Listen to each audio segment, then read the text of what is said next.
കടമാൻകോട് ശിവപുരം കുന്ന് കാട്ടുതീയിൽ കത്തിയമരുന്ന വിവരം അറിയിച്ചിട്ടും വനംവകുപ്പ് ഉദ്യോഗസ്ഥർ നടപടികൾ സ്വീകരിക്കുന്നില്ലെന്ന് പരാതി. കുളത്തൂപ്പുഴ ഫോറസ്റ്റ് റേഞ്ചിലെ കടമാൻകോട് ശിവപുരം കുന്ന് കഴിഞ്ഞ 4 ദിവസമായി കാട്ടുതീ വീണ് കത്തിയമരുകയാണ്. ഈറയും മുളയും വംശനാശം സംഭവിച്ചുകൊണ്ടിരിക്കുന്ന വിവിധയിനം ചെടികളും മരങ്ങളുമാണ് കഴിഞ്ഞ 4 ദിവസമായി കത്തിനശിക്കുന്നത്. ശനിയാഴ്ച ഉച്ചയോടെ കാട്ടുതീ പടർന്ന് പ്രദേശത്തെ തോട്ടത്തിലെ എണ്ണപ്പനകളും കത്തിനശിച്ചു. ശിവപുരം കുന്നിന് മുകളിൽ എല്ലാ വർഷവും തീപിടുത്തം ഉണ്ടാകാറുണ്ട്. തീപിടുത്തമുണ്ടായാൽ അത് കെടുത്തി കാട് സംരക്ഷിക്കുന്നതിന് വനംവകുപ്പ് ഉദ്യോഗസ്ഥർ തയ്യാറാകുന്നില്ലെന്നും ഇവരുടെ അനാസ്ഥ കാരണം ഓയിൽ പാം ഇന്ത്യ ലിമിറ്റഡിനും വലിയ തോതിൽ നാശനഷ്ടം സംഭവിക്കുന്നതായും ജീവനക്കാർ പറഞ്ഞു. സഹായം കിട്ടുന്നില്ല എന്ന് പറയാൻ അവരിപ്പം നമ്മളെ സഹായിക്കേണ്ട കേസില്ല. അവരുടെ ഏരിയ നോക്കും, പക്ഷെ ഒരു കോപ്പറേഷൻ ഇല്ല.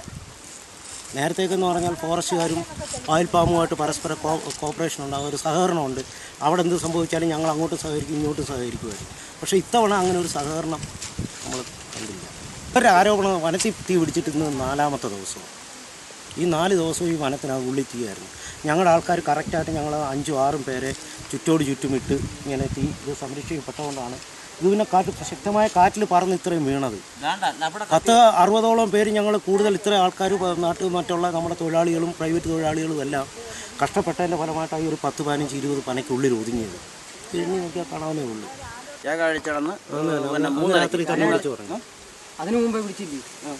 അല്ല, ഈ കുന്നിൽ തീ പിടിച്ചാൽ വ്യാഴാഴ്ച കടന്ന് പിന്നെ നമ്മളെ കണ്ടതാണ് 3 മണിക്ക് ഞങ്ങൾ പഴം കയറ്റിക്കൊണ്ട് വന്നപ്പോഴാണ് ഈ തീ കണ്ടതും. അങ്ങനെ ഉടൻ തന്നെ എല്ലാ തൊഴിലാളികളെ വിളിച്ച് പറയുകയും അവരെല്ലാവരും പാഞ്ഞെത്തുകയും ഒക്കെ ചെയ്തു. പക്ഷേ അവരുടെ ഭാഗത്തു നിന്നൊരു സഹകരണം ഉണ്ടായില്ല. പിന്നെ അതേപോലെ ഞങ്ങളുടെ ഫയർ വാച്ചർമാരെ ഞങ്ങൾ ഇത് നൈറ്റ് ഡ്യൂട്ടിക്ക് സാറന്മാരിടുമ്പോൾ ആ മേഖലയിൽ ഇവർ തീ വാച്ചിങ്ങിന് നമ്മുടെ ഈ ഓയിൽ ഫാമിൻ്റെ അതിർത്തിയിലേ നിൽക്കുന്നുള്ളവർ. പക്ഷേ എന്നിട്ട് പോലും തീ അവിടെ ആ ഭാഗങ്ങളിൽ വീണപ്പോഴത്തേക്ക് ഞങ്ങളുടെ ഫയർ വാച്ചർമാരെയാണ് എന്ന് അവർ പിന്നെ അടിക്കാനും ചീത്ത വിളിച്ചും കൊണ്ട് ഉപദ്രവിക്കാനും ഒരുങ്ങിയത്. അത് തുടങ്ങിയിട്ട് ഇതിൻ്റെ ഫയർ ബെൽറ്റായാലും ഈ പിന്നെ തോട്ടത്തിനെ സംരക്ഷിച്ചു കൊണ്ടുവരുന്ന ഞങ്ങളുടെ മൊത്തത്തിൽ ആദിവാസി തൊഴിലാളികളാണ്, പ്രത്യേകം സെപ്പറേറ്റ് ഉള്ളതാണ്.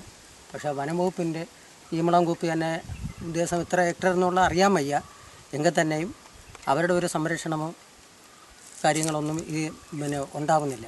ഞങ്ങൾ ചുറ്റാകെ ഫയർ ബെൽറ്റ് തെളിച്ച് സംരക്ഷിച്ച് കൊണ്ടുവരുന്ന കാലഘട്ടങ്ങളാണ് കഴിഞ്ഞ എല്ലാ വർഷവും. പിന്നെ ഈ ഒരു ഭാഗം ഞാൻ നിന്ന് കാര്യം പറയുന്ന ഭാഗം വർഷം തോറും ഈ വനത്തിലെ മുളംകൂപ്പിലെ തീ ഇവിടെ പടർന്നു പിടിക്കുന്നത് എണ്ണപ്പനയെ. അത് ഭയങ്കര കാറ്റ് പിന്നെ ഇതിൻ്റെ ശക്തി കൊണ്ടാണ് എണ്ണപ്പന ഇപ്പോൾ കടന്ന് പിടിച്ചത്. രായും പകലും ഒരു 4 ദിവസം കൊണ്ട് ഈ ശിവപുരം കുന്നെന്ന് പറയുന്ന കുന്നിന് പിടിച്ച തീയ. ഇത് എല്ലാ വർഷവും നിത്യസംഭവമാണ്. കാട്ടുതീ മൂലം വനം കത്തിനശിക്കുന്ന സാഹചര്യത്തിൽ വനംവകുപ്പ് ഉദ്യോഗസ്ഥരെ വിവരമറിയിക്കാൻ ശ്രമിച്ചാൽ മൊബൈൽ സ്വിച്ച്ഡ് ഓഫ് ആണെന്നും ഓയിൽ പാം തൊഴിലാളികൾ ആരോപിക്കുന്നു. വനത്തിലെ തീ കെടുത്താൻ ശ്രമിച്ചാൽ വനപാലകർ ഓയിൽ പാം തൊഴിലാളികളെ കയ്യേറ്റം ചെയ്യാൻ ശ്രമിക്കുന്നതായും തൊഴിലാളികൾക്ക് പരാതിയുണ്ട്. ശിവപുരം കുന്ന് ദിവസങ്ങളായി കത്തിയമരുമ്പോൾ കാട്ടുതീ എണ്ണപ്പന തോട്ടങ്ങളിലേക്ക് കടക്കാതെ സൂക്ഷിക്കാൻ രാവും പകലും കാവലിരിക്കുകയാണ് ശിവപുരം കുന്നിനു ചുറ്റും 15ഓളം വരുന്ന ഓയിൽ പാം തൊഴിലാളികൾ. News bureau, Anchal.